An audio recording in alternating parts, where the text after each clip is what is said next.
1 year ago, maybe something more. Then I was contacted by Kjell.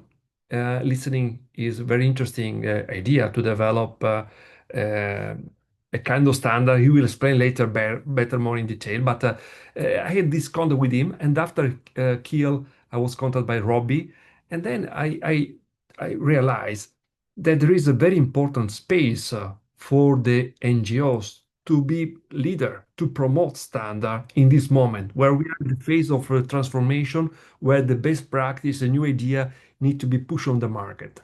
And for this reason, I was very happy to have this conversation with Thea, Kjell, or Robbie, and at the end to agree on the idea to have this specific event today. So now we should start with the first question. The first question is to Robbie. Because you mentioned bad advertising, and really, I'm really curious, and think a lot of people here is curious to understand what bad advertising means, or mean, or to be more precise, what means in this concept, why it's useful, and also, in addition, I'd like to ask you why you think that this kind of topic deserve to be developed in terms of official European standard. Robbie, the floor is yours. Great, thanks, Daniele. If it's okay, I'll just share some slides if this is going to work. Always feel a little bit nervous when sharing on Zoom. Hopefully that's got it. Hi, everyone. My name's Robbie Gillett. I'm based in Bristol in the UK. I'm co-director at Ad-Free Cities and part of the Badvertising campaign. And our Badvertising campaign is looking to get tobacco-style bans on advertising and sponsorship for high carbon products. And how you define higher carbon products, I think, is the central part of today's discussion, or from my perspective, and why we need a standard. So I can click through. So yeah, advertising has been running for 5 years. Ad-free cities, as a quick side note, we are concerned to reduce the amount of advertising that we're exposed to in public space altogether, just to have less commercialization of our lives. But more focused is our advertising campaign to end advertising for high carbon products. So this has been running for around 5 years. I'm going to come to the definitions at the end, actually, but first I'm going to take us through some campaign wins, looking at municipal governments around Europe that have banned advertising and sponsorship for high carbon products on their advertising sites that they control. And loosely, this typically means fossil fuel company ads, airline ads, and fossil powered car advertising, so petrol, diesel, hybrid. But I'm going to come into more detail in that afterwards. So first, the Netherlands has really led the way in this. Amsterdam was the first city in the world to ban high carbon advertising, fossil ads on the transport system. We've also seen, and this list is potentially incomplete, and if there's any Dutch colleagues on the call, they could probably update in the chat the exact number of municipal governments in the Netherlands that have now banned fossil ads. And I want to draw particular attention to the Dutch city of Haarlem that also banned ads for red meat. So we're going to start to see different city governments putting in place different definitions. In Sweden, both the region around Gothenburg and Stockholm have both also banned advertising for fossil fuels. The Gothenburg set of exclusions was more comprehensive than the Stockholm set of exclusions. So in Stockholm, they said we'll ban fossil fuel products, but not services. So that means they banned fossil fuels and polluting cars, but airlines is described as a service. So in Stockholm, airline adverts is allowed to continue. In Gothenburg region, airline adverts were banned. So here's two examples within one country where you get different interpretations. Perhaps we need a standard. In the UK, Edinburgh Council has a very wide set of exclusions on fossil fuels SUVs, including electric SUVs, because of the problems of SUVs in general, whether they are petrol powered or electric powered, the dangers to road safety they present, as well as cruise companies. And Sheffield City Council, Cambridgeshire, Hackney in London, Somerset, Cardiff to a small extent, and other councils across the UK have also banned fossil ads. So these are the types of adverts we're seeing. Reputational advertising by companies like Shell. This is next to Westminster Tube Station in London. It's next to the UK Parliament. So it's by BP seeking to influence policy decisions at the Parliament, misrepresenting their business model as saying, you know, we want to develop we're going to keep on drilling for oil and gas, but we're also developing low carbon solutions, as if this were 50-50 split, and that's not the case. BP has recently changed its reset its strategy to abandon a lot of its low carbon energy solutions. So that's an example. Sorry. This is an example of how fossil fuel companies like Eni, Total, Shell, BP, particularly in Europe, where they want to appeal to European audiences that are very climate conscious, can use advertising to mislead the public. These adverts, by the way, were before BP's big announcement in February to reset its strategy, just for clarity. And we see SUV adverts built for jungles, but driven in cities, a lot of them. So airline adverts, etc. So now to come to the definitions and maybe focus on this, and then we can look at why a standard would be useful. So we have adverts for fossil fuels, the products themselves. Now, actually, certainly in the UK, we don't see a lot of adverts for coal. Buy coal for your house. Like, no one really heats their home using coal. Oil, perhaps, yes, buy this petrol for your car at this station, rather. But the bigger problem, we say, is adverts for fossil fuel companies. So it's not about the product, it's about the company. As mentioned, we've got airlines and airports in our definition of advertising, as well as non-electric cars. But we're also seeing, like I say, councils like Edinburgh introduced bans on electric SUVs as well as cruises.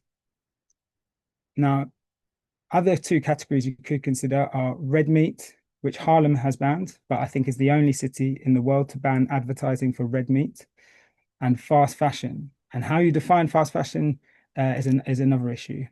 So just You to need the look. standard.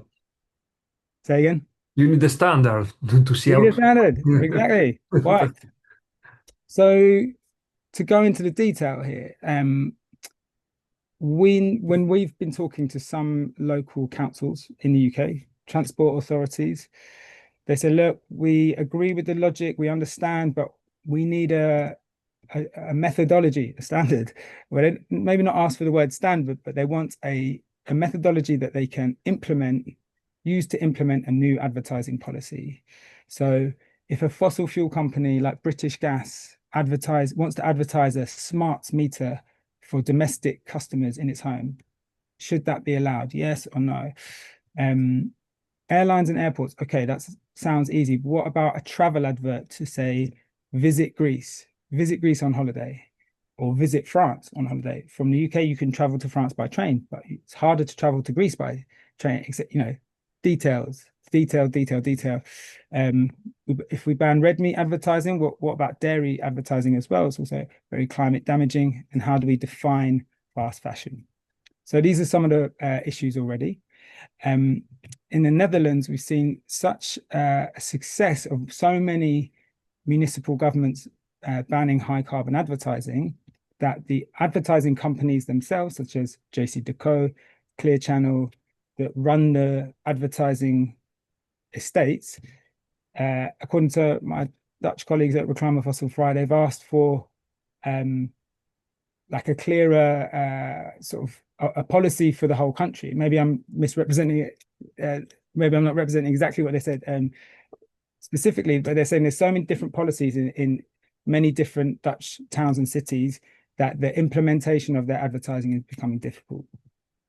Some other uses of there's currently the Audiovisual Media Services Directive going through the EU, which said the advertising must not encourage behavior prejudicial to health or the safety. So I need to move my screen. To health or safety or grossly prejudicial to the protection of the environment. So a standard could help with that part of the EU Audiovisual Media Services Directive. Similarly, the EU Green Claims Directive, which is expected to come into force in 2027, aims to prevent greenwashing by requiring business to back up all environmental claims with proof and have them verified by third parties. A standard would help identify certain types of industry more specifically targeted in the Green Claims Directive. You say, well, which industries should we pay particular attention to? And similarly, the Corporate Sustainability Reporting Directive, which is an EU directive that mandates companies report on their environmental, social, and governance impacts. Again, a standard would help sharpen these EU directives. Finally, the World Health Organization has a campaign on the commercial determinants of health, and it's looking at issues of overconsumption of certain products as being bad for public health, or which products and why. So you can see here another example of where a standard would be useful. But mostly for our part, the first reason I mentioned, which is when we talk to local councils or even to national governments, they want to know how we are defining high carbon products so that they can write it into their local policies or even write it into national law if we were to get that far. So a standard would be a great help to the advertising campaign. I'll pass back to you, Daniele. Yes, thank you. Thank you. Very interesting. I was thinking that you mentioned the green claim directives, and really to have a standard defining in advance in clarity around Europe what should be allowed, what should not be allowed. It could be a powerful tool. And another point was jumping in my mind when you mentioned health. Was it, I thought about the comparison on smoking and climate change. You know that in terms of climate skeptics, we have a lot of history behind how the climate skeptics learn a lot about the skepticism in the smoke, in the cigarette in the past, what this kind of connection. And then, for healthy reason, cigarette was forbidden in the advertising. So I think there is very interesting connection, very interesting comparison. But maybe we can discuss later more in detail to this point, because now I have the pleasure to have another intervention. This is Kjell. And Kjell, he developed a project on fossil-free product. And in addition to the idea behind of this interesting project, he decided to go in direction of the standardization at the European level. And so he achieved an important result, because in this moment there is in chain workshop agreement. Maybe here you can explain later more, or I can support you later. But it's a kind of press standard document that is explaining what you have to do in order to go into the ratio to the fossil-free product.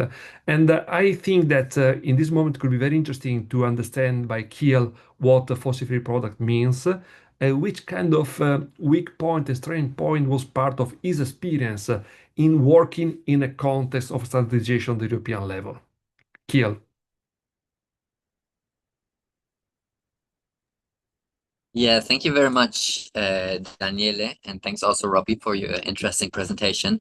I will start by explaining a little bit about our journey in the standardization world, and how we got to the idea, and then how far we've gotten with the fossil-free product standard. I also have my colleague Galen with me, who is our expert on digital fossil-free products. I'm on a train in Germany right now. If the connection doesn't hold, then Galen will jump in on our behalf and complete the presentation. So I'm the director of Lingo, the Leave It in the Ground initiative, and our mission is to facilitate moving out of fossil fuels completely and to the renewable era.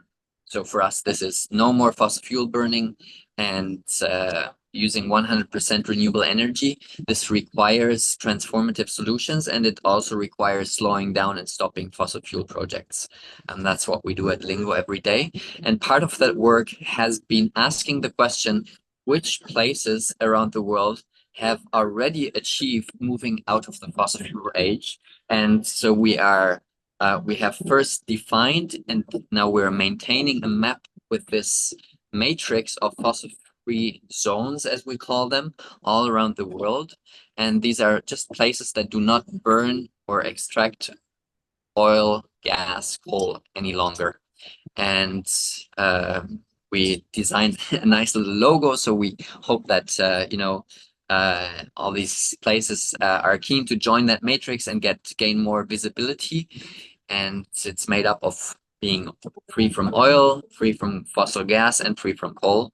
And all of the three taken together makes a fossil-free zone, but one can also start by one of them. For example, many countries are already coal-free countries. So just to give you some examples, there are some fossil-free mosques in the MENA region. This one is in Morocco.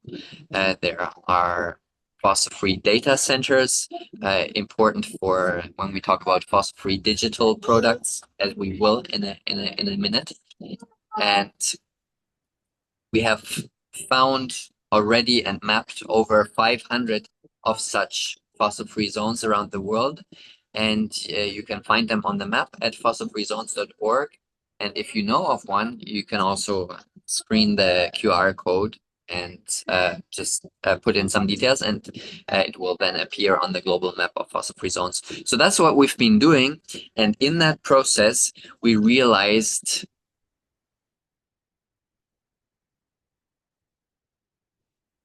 there was some product that was similar situation, but Kjell.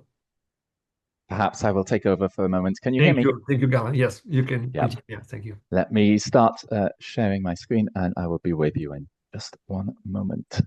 that companies would like to Kjell is back. participate. Kjell, we lost you when we started to introduce the product here. Sorry. Okay. Okay. So the fossil-free zones matrix is a geographical approach, and we anticipate that companies would also like to show that their products are free from fossil fuels. And doing some research, we actually found a couple of companies that already do so. So there's fossil-free steel, there's fossil-free cosmetics, some fossil-free. Oh, okay. Maybe Galen can show his screen. Exactly. Because Yeah, it's better so you can save some signal. some bandwidth. Yes. Yeah. Yeah. There are some companies out there that identify, I would say, self-identify their products as fossil-free already, but it is not always clear what's behind that label of fossil-free cosmetics, for example. I think in that case, it's mostly that they don't use oil, petroleum for making them. Next one.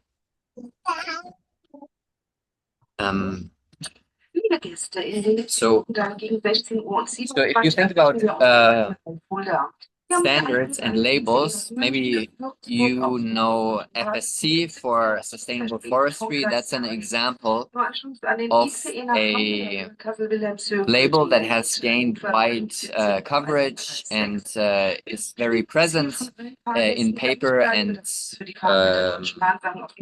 wood products. And this is more or less the status we have in mind for fossil-free products. Next one, please.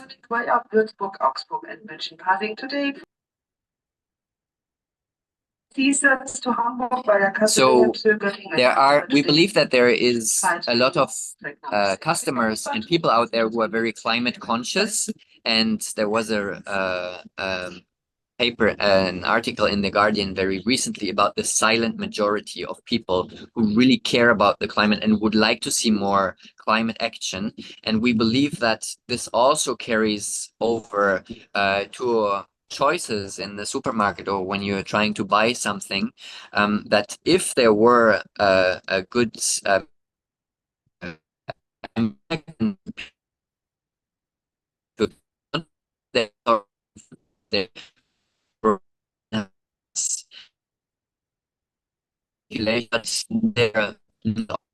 Kjell, sorry. will know. Kjell, sorry, your voice is broken. I don't know if it's better that Galen try to finish the presentation because your voice is going up and down. Or you can try last time, otherwise we switch to Galen. Kjell, try again. Okay, I will try, and if not, please, Galen, take it away. Yeah, and there's noise in the background. I think I'll pass it on to Galen. Galen, please. So, to perhaps pick up where Kjell were left off, we identified that, as Kjell said, there is and as reported in The Guardian, there is a very significant majority of the public who are very concerned about the climate and would probably very much like to buy products that are better in one sense or other for the climate. And so we have these two speech bubbles here. The first one, I wish I knew which one is really better for the environment, from someone with a shopping bag in her hand. And on the other side, we have an entrepreneur or a company making a product. And they might have an interest in making a fossil-free product because they might consider that it could give a financial advantage, a value proposition to that product. But in and of itself, it's hard to define, it's hard to measure, it's hard to know what the added value is going to be in contrast to the significant amount of work potentially that could be involved in making a product that is fossil free. And so they might be asking the question, is this really worth it? And so here is where a standard would really help, because a standard can lead to a label that gives clear added value to a product. So it helps both the producer and the shopper, the consumer. So basically the standard, or the SEN workshop agreement so far, it says that there should be no fossil fuels or fossil materials in the supply chain. Fossil fuels per se are combustible, but fossil materials can be things like oil, gas, coal, also extended to limestone, and a few other fossil-based materials that in themselves are quite destructive. These there can also be a fully or partially fossil-free product, and this is because it may be difficult at first to have a fully fossil-free product. There may be a lot of barriers to overcome, and we want to make it easier for people to start down this journey and decarbonize. So this gives us, this is our nice label that we made of a fossil-free product. And here we have a QR code, which contains information about the product. I'll come back to that in a moment. And next slide. So the certification process, or the certification driver, I suppose, for products, is saying fossil fuels really is the primary driver of the climate emergency.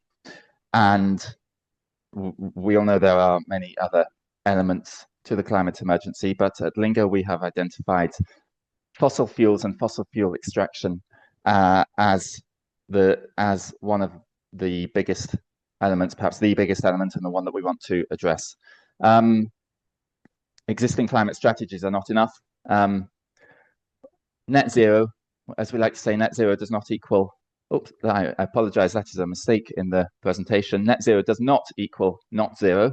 Net zero has issues of its own.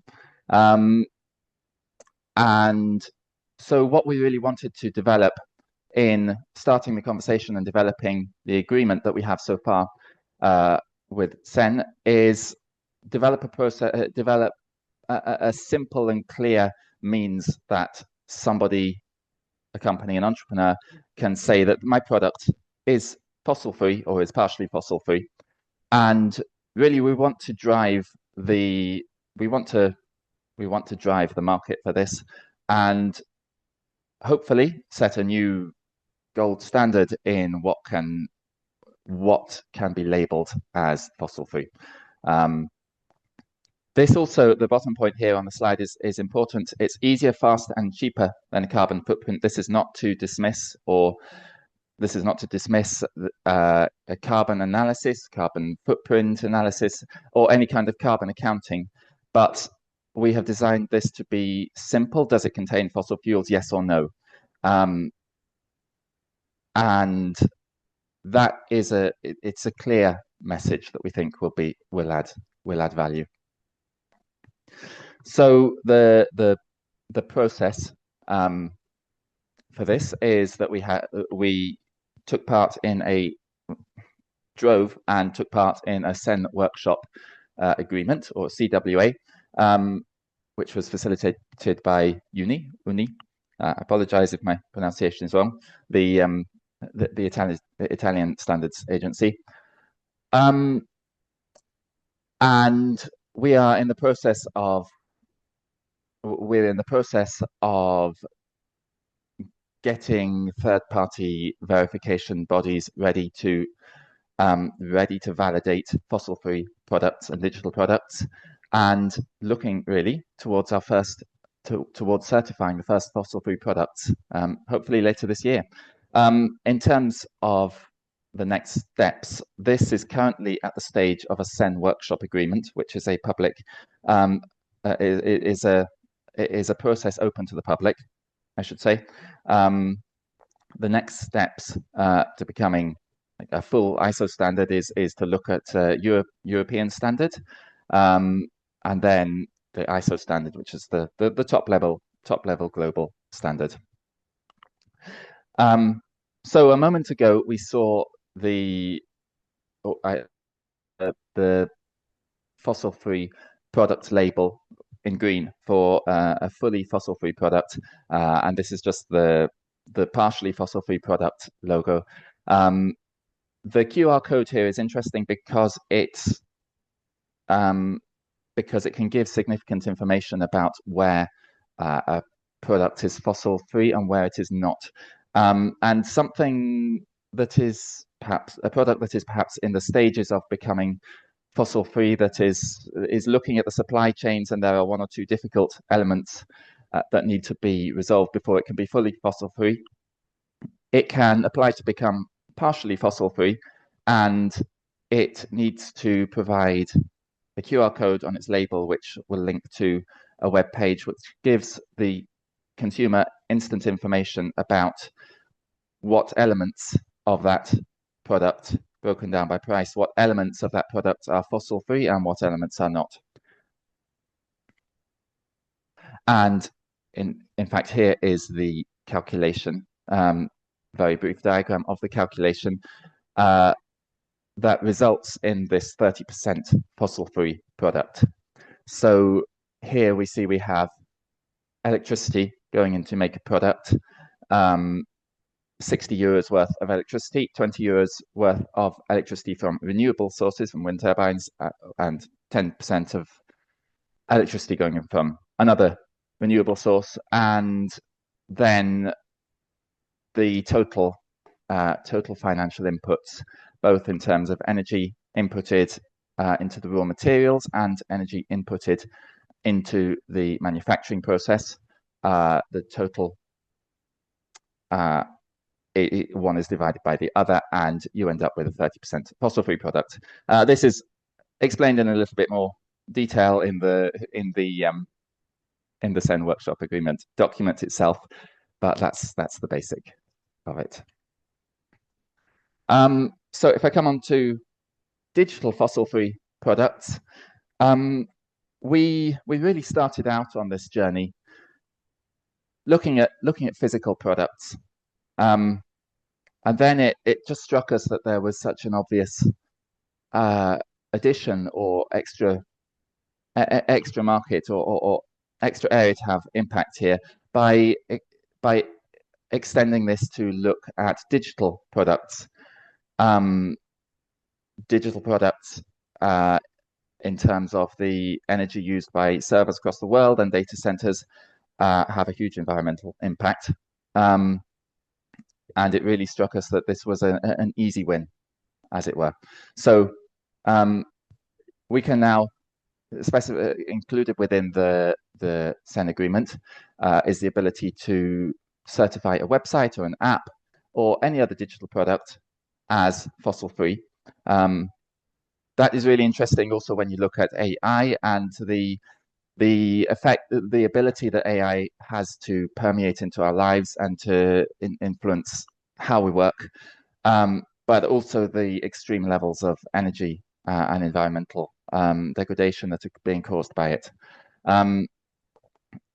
When we look at certifying a digital fossil-free product, we want to firstly look at the immediate use of energy, the server that the site or app or anything runs on. We want to extend that also to the second level because there are many digital products for which Sorry, Gil. We are going, in my view, too deep in details, even because we are running a little bit out of the time for the first round of presentation. If you can summarize to let me speed it up. Yes. Yeah. Apologies. Yeah. So we also need to look at the suppliers for the websites. So really, that brings me towards the end, and we are looking for the first products. Really, the certification process is simple. It takes about a week. It costs about €1,500, and it is cheaper and faster and simpler than emissions calculations.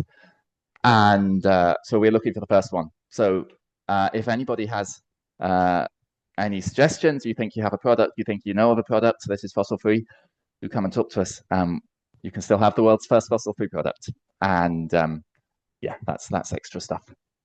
Yes. Okay, I'm finished. Thank you so much. So we also need to have time to understand more which was the difficulties or the strength point in the process, but maybe we will have time for the next round of answer because I would like even to move now to the third panelist, this Thea. Thea is part of ECOS, is an organization that is engaged, in my view, from the beginning at the ISO level for the contribution, the participation in the development of ISO standard at the European and at the international standard. And I knew in the past your colleagues, several colleagues before you, Thea, and was always a very active participation. But now I also like to understand for the perspective of an NGO, how the process works, because you are always in the working group, sometimes boring working group, I can imagine, but with a lot of very expert people representing industry, public authority, consultants, certification bodies, and maybe the NGO is limited in terms of a number of representatives. So I really like to understand your view, and which are your experience in this direction. Thank you, Daniele, and thank you everyone else who presented. I'm going to first try to share my screen. Can you confirm that you see my... Oh, no, wait. I have to click the button. Now you should be seeing my screen. Yes, can you put it in presentation mode? Yeah. Yeah, great. It's working well. Perfect. So thank you, Daniele, for the invitation. So hi, everyone. I'm from ECOS, Environmental Coalition Standards, and I work specifically on carbon accounting and management. So I'm in a lot of the same standards as Daniele on the ISO level. So first I'll explain a little bit about ECOS, like how it works in the standardization world, the importance of NGOs in the standards, and my own experience. So in a nutshell, we're an environmental NGO. We're also international. We have an office in Brussels and one in Nairobi, Kenya. And we have a network of members and experts. So the experts are not hired as employees at ECOS, but we hire them for the technical knowledge. And in Brussels, we are the NGO that's kind of seen as the nerdy technical ones because we work on standards and because we go into the nitty-gritty. We've been working for 20 years on standards, and yeah, we work on standards and policy. And one of the things we strive for is more inclusiveness in the system. So to everyone who doesn't know about standards, this seems a bit daunting, but I will walk us through it. So to explain where ECOS works in standards. So imagine if you are a cement company in Germany and you've heard that there's a new standard being developed on a cement recipe and you want to get involved. So what you do is you join the national standardization body in your country. So the German one, I think it's DIN, but maybe correct me if I'm wrong. So a German company, a cement company would be a national stakeholder. And then they join the orange box, which would be their national standardization committee.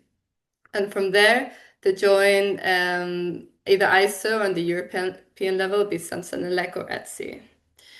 And if you're an environmental NGO, you could be part of ECOS as a member. And if you're interested in cement, ECOS would let you know that this standard's happening. Because one of the issues we see a lot is that it's very hard for a lot of NGOs to get into the national standardization organizations because every single country has its different rules, different requirements for getting in. So one of our key works is also to ensure that NGOs can get in and how it works and explains to them. And then also on the higher level, so the European organizations and ISO, we explain how the process works. And we're not part of any national standardization organization. So we are a liaison in the international, and in the European level, we are an Annex 3 organization. And this means that we have quite a big voice. So CEN, which is a European standardization body, they institutionalize civil society voices when standards support legislation. So by law, ECOS has to be part of standards because we represent the environment. If you have any questions on this, I'm very happy to answer later. And I'm going to give an example of like the power of standards. Why do they matter? Why does ECOS get so involved in the nitty-gritty on this? So standards shape how we consume, innovate, it shapes the market dynamics. And an example from the standards I work on, and also Daniele, and the ISO and GHG protocol, they're both voluntary standards, and they provide the guidance on how companies have to report and account their emissions. And so the European Sustainability Reporting Standards have now incorporated these two standards in how companies in the EU have to report their emissions. So essentially, it's these voluntary standards that kind of shape how regulation is done.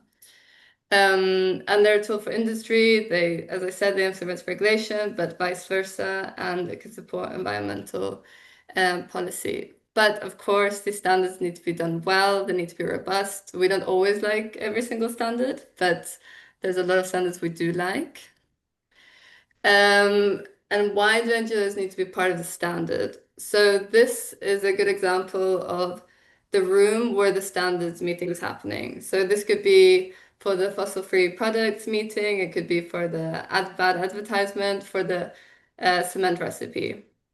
And what you see is that it's mostly companies involved. So company A has 3 experts, company B has 1, company C 1, company D 2. And so standards are often led by industry for industry. I think the 2 presentations before are a good example of the exception. But really, the norm is that it's by industry. And so we are part of the standards because at the end of the day, these companies will use them, they will develop them. And the environmental aspect is not taken into consideration. It's not necessarily that companies are not being progressive, but it's not their priority. And so when NGOs come into the room, they bring in views and considerations that maybe the companies didn't think about or don't want to think about. And so it's very important that the NGOs are in the room.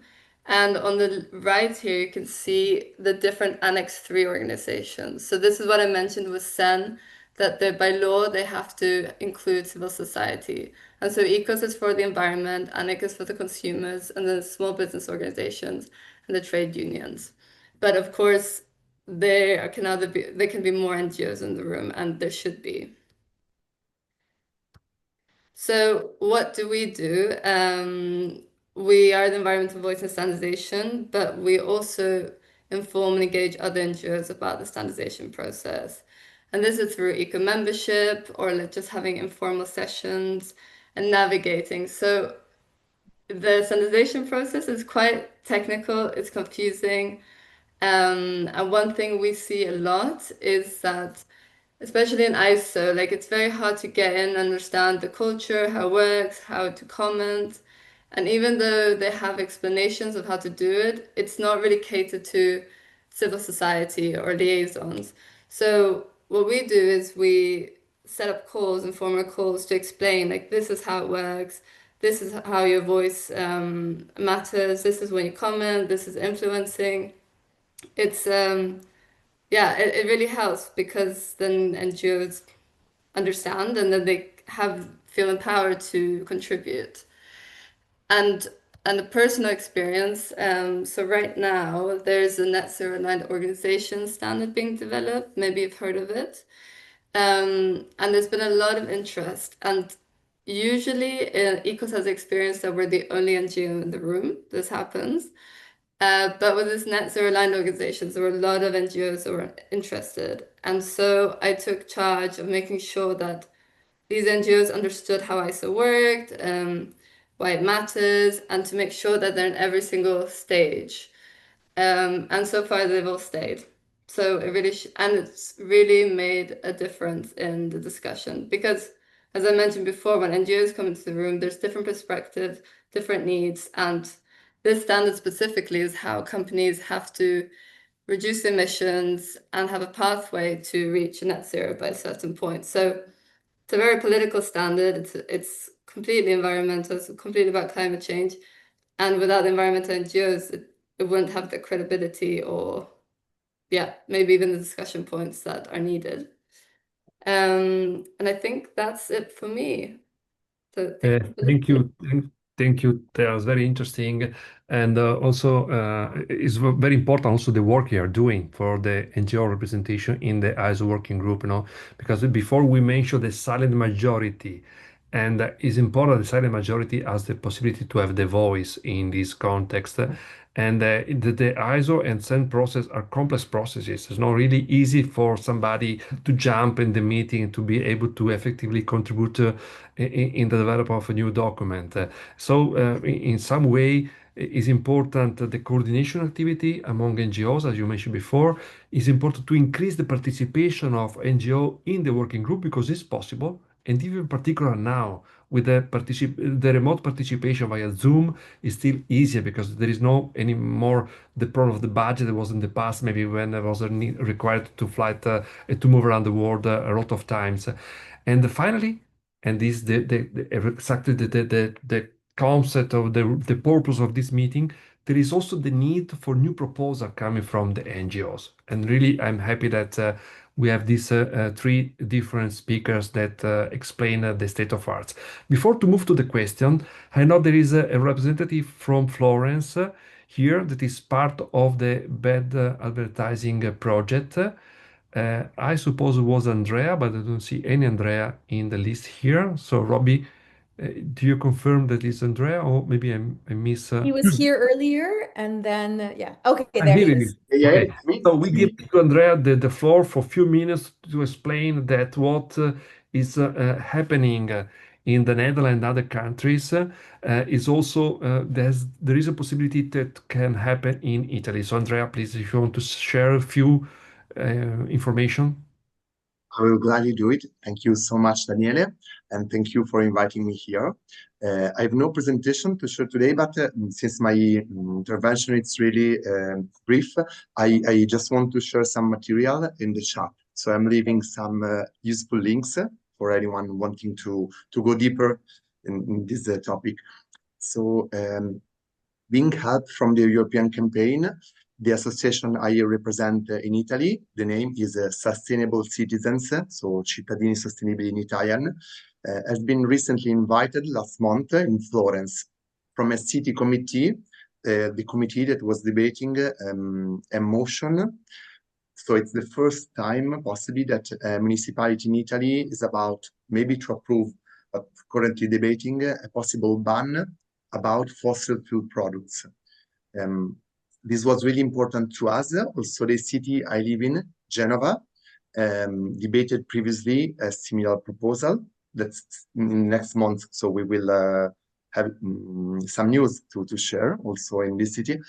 What was important in Florence is that it's the first time a committee approved this proposal. So it's the first minor campaign win. In the next month, after the summer, this proposal will pass to the city council.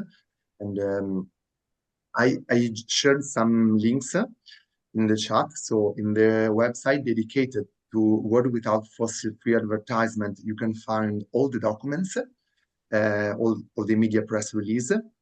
Also, a link to Institute of Global Health of Barcelona, that it was really useful to identify also premature death in a single city, so in this case Florence, related to air pollution. So for our discussion, it was really helpful to present to local politics not just environmental damages, but also health damages related to fossil fuel products. And also some material that we use during our presentation. So, for example, transport and environment reports, and also our boarding data articles that were really, really useful from our side to present to local politicians our proposal. I'm just closing my statement. I hope I'm in time. Yes, thank you, Andrea. It was really, really useful, even because as you can heard my slight Italian accent. I'm from Italy too, so we'll be really happy to have the possibility after this conference to continue our collaboration and try to push more in the Italian market your experience. So, Rina, maybe you follow the question in the chat. So I don't know if you Yes. can. So maybe Daniel Barlow, he has a question.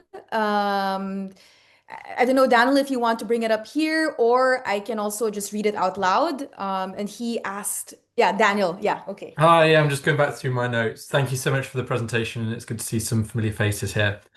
So I had 3 questions, or maybe even have 4. So firstly, I was wondering if you're engaged with the NSBs directly. So I saw in your diagram you sort of had the ISO bit, and you had the organisations underneath, and the European bodies. Obviously, I'm not just saying ISO, but other bodies at that level. Are you engaged directly with the NSBs? Was one question. And then there was a slide a little bit later that talked about, and you were saying how you support NGOs to be part of the process. And I'm quite involved with the net zero aligned organisation standard as well. But how are you connected with the London Declaration or ISO's climate commitment, which is also looking at making it easier for NGOs and making sure that there's a voice for all of civil society in the development of standards? So they're probably the 2 key questions, actually. Let's stick with those. Thank you, Daniel. Just a clarification for the first question. Are you asking if like ECOS directly talks to an NSB? So like ECOS. Yeah, are you speaking to BSI, obviously in the UK, or DIN or AFNOR directly, or do you keep it at that regional, international level? Well, I still think I need clarification because, for example, I will talk to experts in BSI or in uni. So I do talk, like we engage with experts at that level too. Awesome. That's Did that fine. answer the Because your question? diagram sort of had the lines going in at the top level and at the companies, but you didn't have anything going to the Right. country. So I was just wondering if that was in some ways it's quite hard to do that. So I just wanted some clarification on that. But if you engage with them, then awesome. I guess the diagram was more like explaining how like on the outside, but then once we get into the standard, like the development of it, then we engage with all the experts in the room, and most of them are from NSBs and not liaisons. So we also talk to them, which is very important. And for the second question, it was the London Declaration. I believe yes, but that's not me. I believe that would be Justin that works on this because I mean, ECOS works a lot on ISO level, and so I'm gonna say yes, but it wouldn't be me specifically working on it. Okay, and sorry if I have time to. Can I ask one more question? I remember my first question that was in the chat. Right, go ahead. Thank you. You talked about the process being quite complicated. I mean, it is complicated, and ideally you'd have every process simply as complicated as it needs to be and no more complex than that. Do you think that the way that the international standard system works, obviously ISO, IC, CEN, and others, is too complicated for those stakeholders, and it's we need to sort of simplify those processes, or is it more, I would guess the counter is it just sort of awareness, communication, education? It's a good question. And I'm thinking of like the most diplomatic answer, but I would say on a personal level, yes, because I mean, once I started ECOS and I had to learn all this, it was very complicated and it's very technical. And I think a good example is one of my like NGO allies. They just became an part of the Belgian NSB. And even within that NSB, they noticed how confused experts were. So I think there's one thing of, you know, inclusiveness for NGOs and how to get join NSBs. I think there are some barriers because for each country, as I mentioned, it's different. And we just made a toolkit guiding NGOs how to get into their NSBs. But so I think there's on the national standardization level, I think there's an issue. And then I think on ISO and CEN, it is still quite technical. And I think, I mean, if I say it should be simplified, but I wouldn't know exactly how that would look like. But I do think there could be probably better guidance, at least, to explain it. Because once you're in the process, I think, yeah, it's still confusing, but I think then you get used to it and understand how it works. But from an outsider, I think it's very overwhelming. So, yeah. I think a comment because the participation in the standardization process is always a problem. I mean, it's a key topic, no? Because the capacity to involve more stakeholder is key in order to have a very representative and high quality document. And I was thinking while you were answering to Daniel that if you go in the parallel process, the UNFCCC, there is a huge amount of new young NGOs representative, very expert that are part of the process, in some way, or pushing the process. In the case of standardization, you are the only one probably that is participating, representing NGO at the ISO level. So maybe there is also a point of discussion of, a question why we are not able to engage more NGOs in the process at the national and the international level. Is it a question for me? It's also a good question. Everybody. It's for you, for Robbie, for Kjell, for everybody want to reply. Yeah. I mean, it's a good question because I think maybe sometimes with the standards, it's kind of happening behind closed doors a bit, and you don't really see that. I don't think people still lack a knowledge of how much standards matter and how much they influence. And I think also with, I think ISOs and like, how to get in, there's like this certain barrier. You have to be part of the NSB or liaison. It's like how to get there. So yeah, but interestingly enough, the Net Zero Aligned Organization standard got so much attention, to the point that the conveners had to cut the experts for each NSB because there otherwise would be too many. Yeah. Sorry if I interrupt you, but only to have an interaction, dialogue between us. Because if you think that in reality, what is happening at the UNFCCC is a pressure. It's a pressure that not always is able to create a result because you know that there's a big infrastructure, parties, countries, etc. In the case of standardization, where you have a concrete result, because the technical standard is a concrete document that can be applied in the regulation, I believe the capacity to influence the process could be higher in comparison with the UNFCCC, no? I don't know if Robbie, Kjell, if you want to add something. Kjell, please go ahead. Yeah, let me see if my other connection holds better. I believe that in our case, the fossil-free product standard is a very interesting and powerful tool because it's so simple and straightforward. Because we are just asking the question, do you have fossil fuels in your supply chain? Yes or no? So we think that the simplicity of it speaks for itself. And by setting that table, we will corner fossil fuels, like they will be getting further to the fringes just by so much. I think it's a way for the silent majority to be able to push their interests further, and I think that having this very simple idea that speaks for itself encourage us to go and down the route of standardization, because yeah, I think with technical arguments, you can say there is fossil fuel in this product, so it needs to be excluded by the standard. Of course, the details, once you get to the details, there's many interesting questions, such as why exclude, you know, for example, plastics made from oil. You're not burning it. So we started as fossil fuels, and then we realized, okay, if you say this is a fossil-free product, but it has oil or gas in it, or even coal as a material, then people will say, well, this is quite a weird thing. You make, you know, you don't burn the oil, but you make it into plastics and you have it in that product, and then you call it fossil-free. It sounds like greenwashing, and that doesn't make sense. So we included materials also as a basis. But now that we have fuels and materials, it's very clear there is no fossil fuels involved in the whole supply chain.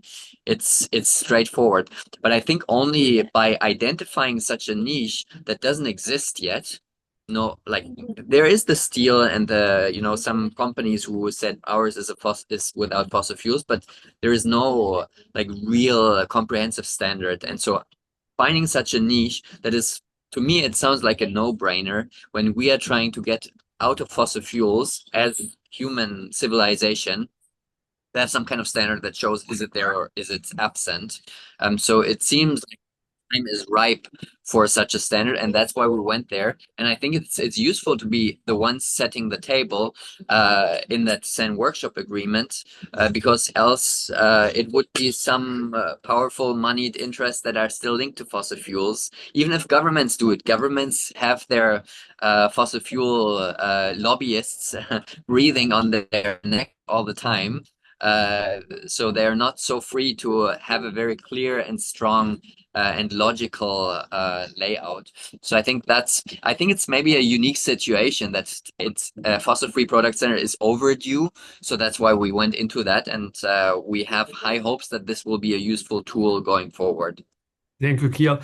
Go to Robbie. I go back to the original question on the difficulty of participation of NGO or the potential improvement, and how we can facilitate the participation of project in this direction. Very, very complex question, I understand, but yeah, I think in summary, it appears and it is an expert space. It's an expert. It feels like an expert technical space, and if you are busy with another job, you're a teacher, you're a whatever other job, you don't work in the NGO space, popular participation in standard setting, I don't see it happen except through surveys and consultation processes to gather opinions. But then opinions, that's not the way to create a technical standard either. Like, well, 60% of people think it should be this, therefore that's the methodology. That's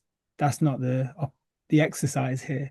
So I think it's a very challenging question. And I've worked in an NGO for 5 years. I've been in social movements for around climate change for 20 years. But we would look to a process like standard setting as expert, and we just hope that some NGOs, some think tanks are participating. But popular social movements, except I think one interesting exception might be food standards, because I think that's something that people really relate to, and every day they, especially in Europe, we've had debates about chlorinated chicken coming in from America if we sign up to a trade deal, etc., etc. So food standards, because of the emotional touching point of food, is perhaps an exception. Yeah. I have another comment or question, but Rina, are there any other question before? Yes. Well, just so you know, Thea she posted a link regarding the ECOS toolkit on inclusiveness and how to join national standards bodies. So just it's there in the chat. But then Femke has a question on how does the standards relate to the EU taxonomy for sustainable activities. I don't know, Femke, if you would like to talk further about this, or which standards are you referring to? Hi. Yeah, I was wondering, the EU taxonomy has made like a taxonomy of activities that are bad for the climate and environment, but it's highly politicized. So it's, for example, I think gas is attributed as somewhat good. So it's far from perfect, but yeah, organizations can use it like a way to see how dirty their products are. But I think Daniele and Thea they are nodding, so I think they know much more about it. Thea, first, please. I don't know too much about it because I was not the one working on it, but ECOS was part of the expert group, I think that's what it was called, on establishing the taxonomy. But then we with other NGOs walked out when the gas, and I believe nuclear also was included. So maybe that's my answer to that. But I think it's a good example how standards can be great, but also not necessarily great. I don't know if that answers it. Daniele, maybe you can add. Yes, to add something, Femke, you touch a very critical point. We all remember when there was approval of taxonomy, how long was discussion, if include or not the natural gas in this list of activities. So it is a political decisions is out of the standardization world. Is more how the policymaker decide in terms of vision for the transition. But going back to the point in connection with the European legislation, we had last Thursday, and Thea was in Brussels. We were together in the workshop with the European Commission, so with the representative of SEN and ISO and representative for European Commission to discuss together how standardization could help the legislation processes.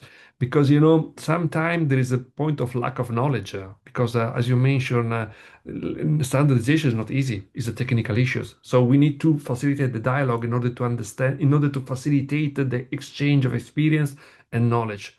Because the standards are technical tools that should be used by the policymakers. They need to have technical instruments in order to decide where to go or how to go in this direction. Other question, Rina? No, just Kjell. I don't know if he wants to intervene, but he mentioned in the chat, he responded to Femke's question in the chat that it's a politically negotiated agreement. Okay. Yeah, undermining the credibility of the European Union. Yeah, that's it. Yes, I go back to the I have an point. additional. Sorry, Robbie, only a short consideration, then you can reply to both things. Because look at the experience of Kjell and Robbie. They are looking out of the box. Because when you, in this moment, if you discuss in ISO and SEN, there are this kind of technical issues in the carbon management, carbon mitigation, carbon adaptation. It's something that is very useful, but is in the box. This kind of standard on the fossil-free product based on money, how the money flows in the product. This other standard on the bad advertising to say, a cigarette and fossil fuel are bad the same way. is thinking out of the box. And I believe there are a lot of this kind of idea in the market, in the reality, in the Europe, in this moment, that could be transformed in a new idea to drive the transformation and transition. Sorry, Robbie, if I interrupt you. Well, my question relates to your point, Daniele, which is for people that are familiar with working with standards, we are very new to the space.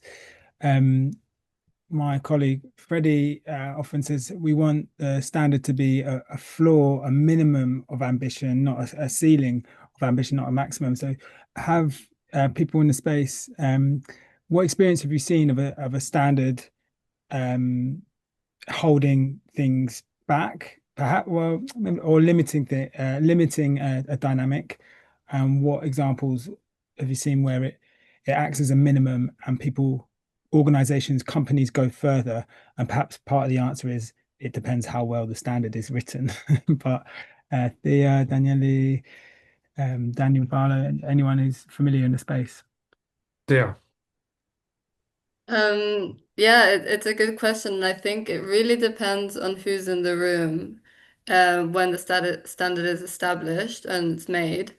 I have a good example of when it's being held back. So cement standards, cement recipes are the standards are law. So the laws. So if you follow a recipe, you follow specific standards, and this is by law. You can't do other recipes in the EU. And we work a lot on cement, and there's different types of performance-based cement that it's much less clinker intensive, so much less CO2 is emitted. The problem is the experts in the room are from big cement companies who use these standardized cements and don't want to change the recipe because it would disadvantage them. While we're fighting with small SMEs who are using these different performance-based recipes. And there we see this stagnation. Like if these new cement recipes, not even new, were permitted, then we would have a whole different cement situation in Europe. So that would be an example of it being held back. Kjell's hand is raised. Yeah. Yeah, on cement we had an interesting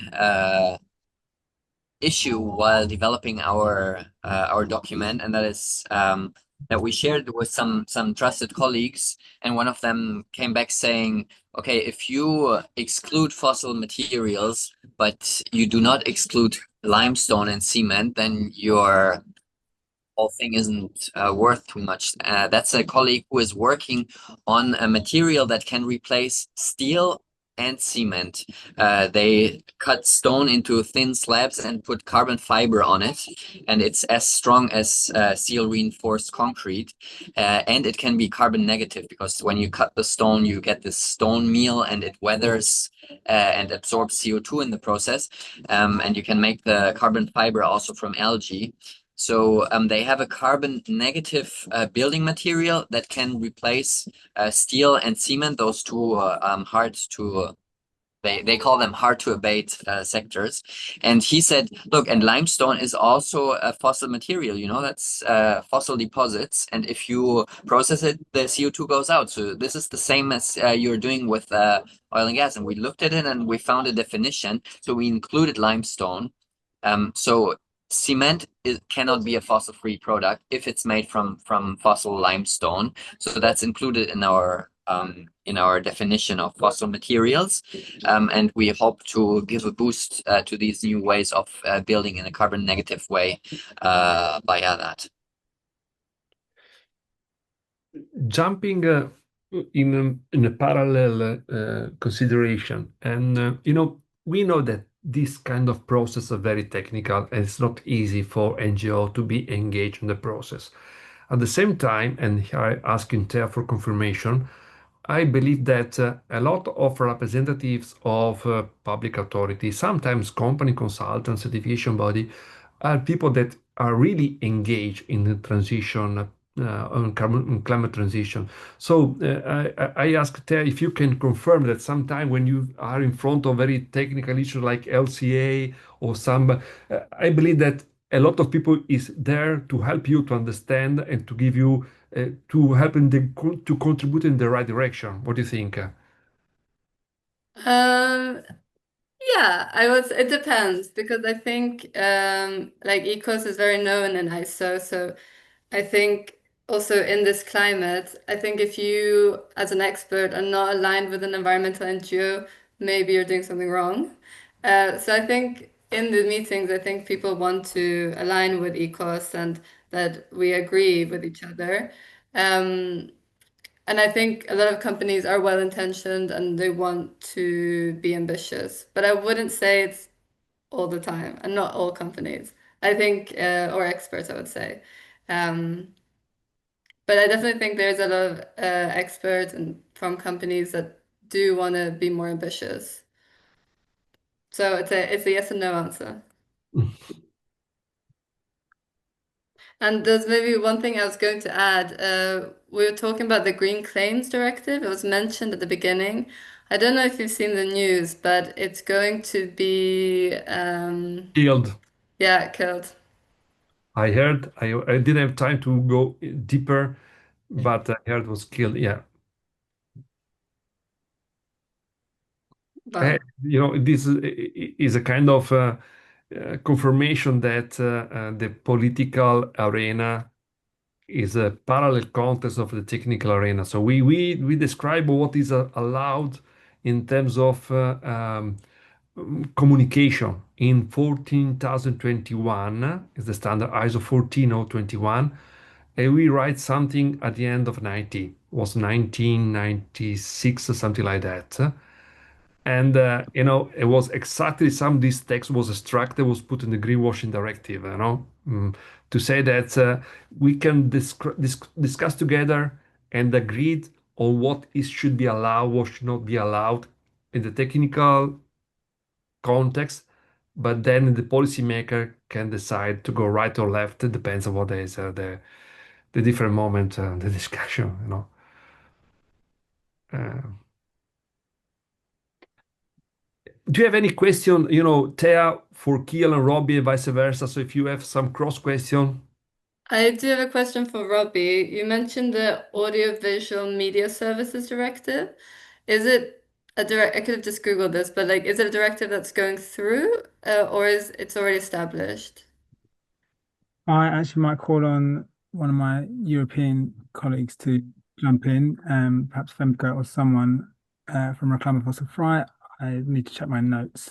One of the victims of Brexit Britain is I pay less attention to the EU. Sorry, it's a tragedy.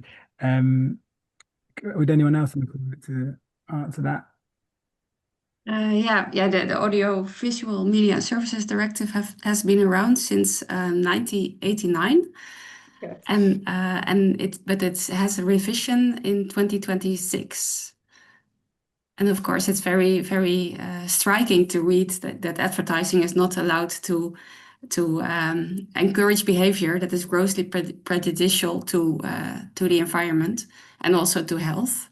So we think that there might be something that we can. It's already there. A fossil ad ban is already there, but now people have to interpret it the same way. And is bad advertising planning on being part of the revision? As in like following it and influencing it? I think Reclame Fossil Frei are closer to it than us. Is that right? Yeah, we are following it. Yeah, and we're not quite sure how to tackle it. So if you have any tips, then that would be very welcome. We also work on policy, so we'd be happy to talk to you about that. Good working. I had a question for Kjell about addressing the gap in professional service providers with a fossil-free product standard. And appreciate, I think part of the challenge with standards is you have to draw a line around something somewhere. So for us, it's okay, airlines, fossil cars, fossil fuel companies, but not fast fashion. So I appreciate there are lines you have to draw. But my question is, if for example, a company that is certified as fossil free uses a advertising agency to advertise this product, but the same advertising agency sustains itself from working for a fossil fuel company, for example, would that complicate the fossil free status of the product? Or a law firm or an accountancy firm or all these professional services? Yeah, I think that the answer is that as of now, it's designed to look at products, even a service or a digital product, not at a company. So there is no rule to say this is a fossil-free company, but only to say this is a fossil-free product or it's a 50% fossil-free product. And there could be fossil-free products coexisting with non-fossil-free products within one company. That's the short answer. Okay, so if there are not other questions, I can say that, Robbie, maybe we can meet soon because I know that you have an event at 6 p.m. If you want to anticipate, I don't know if there are still some place available here in the London Climate Action Week, or is already sold out. I think our event, How to Stop Advertising Fueling the Climate Crisis, is sold out. London Climate Action Week is huge this year. It's like it's 700 events. Yeah. Yes. How will I get to them all? I don't know. I was at the presentation the Saturday, and was really excited because it was grow a lot in the last couple of years. So it was really incredible, the increasing level of participation. So even is sold out, so we cannot. It's not useful to promote because there is no more. Yeah, I think there's a waiting list of 40 people. Next time we'll be doing more. But thanks to anyone who wanted to come in Soho tonight at 6 p.m. Yep. Half promoting it here, sorry. Okay. And for my side, I have to thank you, all of you, for the participation, in particular Kjell, Robbie, and Thea, for your very interesting presentation and the conversation that we have later.